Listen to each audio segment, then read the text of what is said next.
Parlons environnement. À présent, la ministre d'État, ministre de l'Environnement et Développement durable, Eva Zaïba Massoudi, a organisé ce mardi 26 mars 2024 l'atelier de consultation de parties prenantes dans le cadre de l'opérationnalisation du marché de carbone en République démocratique du Congo. C'était au cercle Elaïs à Gombe. Plus de détails avec Doudou Montiré. C'est dans le cadre de l'opérationnalisation du marché de carbone en République démocratique du Congo que s'est tenu cet atelier de consultation des parties prenantes avec pour objectif le partage d'informations sur les progrès réalisés pour l'opérationnalisation du marché de carbone de la RDC et perspectives d'avenir, les présentations des initiatives en cours ou en perspective visant à appuyer le marché de carbone de la RDC, la présentation du projet de TDR du cadre de concertation modalité de mise en place et fonctionnement, comme l'explique la ministre d'État, ministre de l'Environnement, Eva Zaïba Massoudi.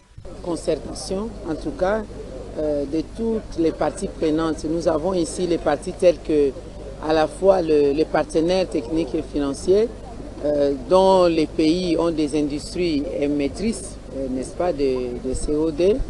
Nous avons les gouvernements, il y a la population représentée par la société civile et aussi les autorités traditionnelles. Nous avons la FEC, par exemple, les entreprises locales ici. Donc toutes ces parties prenantes, d'abord pour que nous puissions avoir l'information, avoir le même niveau d'information sur la question des crédits carbone.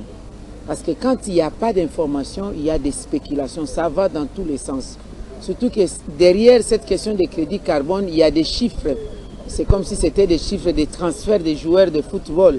Et du coup, ces spéculations vont dans tous les sens. Même les gens qui ne comprennent pas, qui ne savent rien, qu'avant de parler crédit carbone, il faut d'abord parler conservation des ressources naturelles.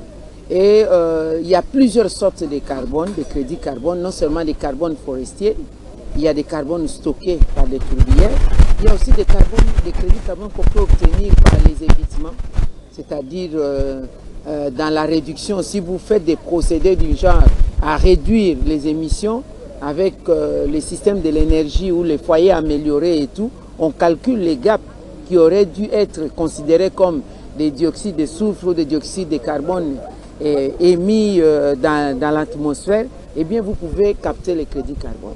Il ne suffit pas par exemple d'avoir les forêts pour que vous captiez les crédits carbone. Il y a tout un processus de mise des forêts en programme jusqu'à arriver à avoir le consentement de la communauté locale, jusqu'à arriver à procéder à des évaluations, à des quantifications des services rendus par ces forêts, c'est-à-dire la quantité d'oxygène dégagé par les forêts et aussi la quantité de CO2 absorbé par ces forêts. Tout ça, et il y a aussi des contre-vérifications. Et il ne suffit pas aussi d'avoir tous ces éléments, il faudrait encore qu'il y ait des acheteurs.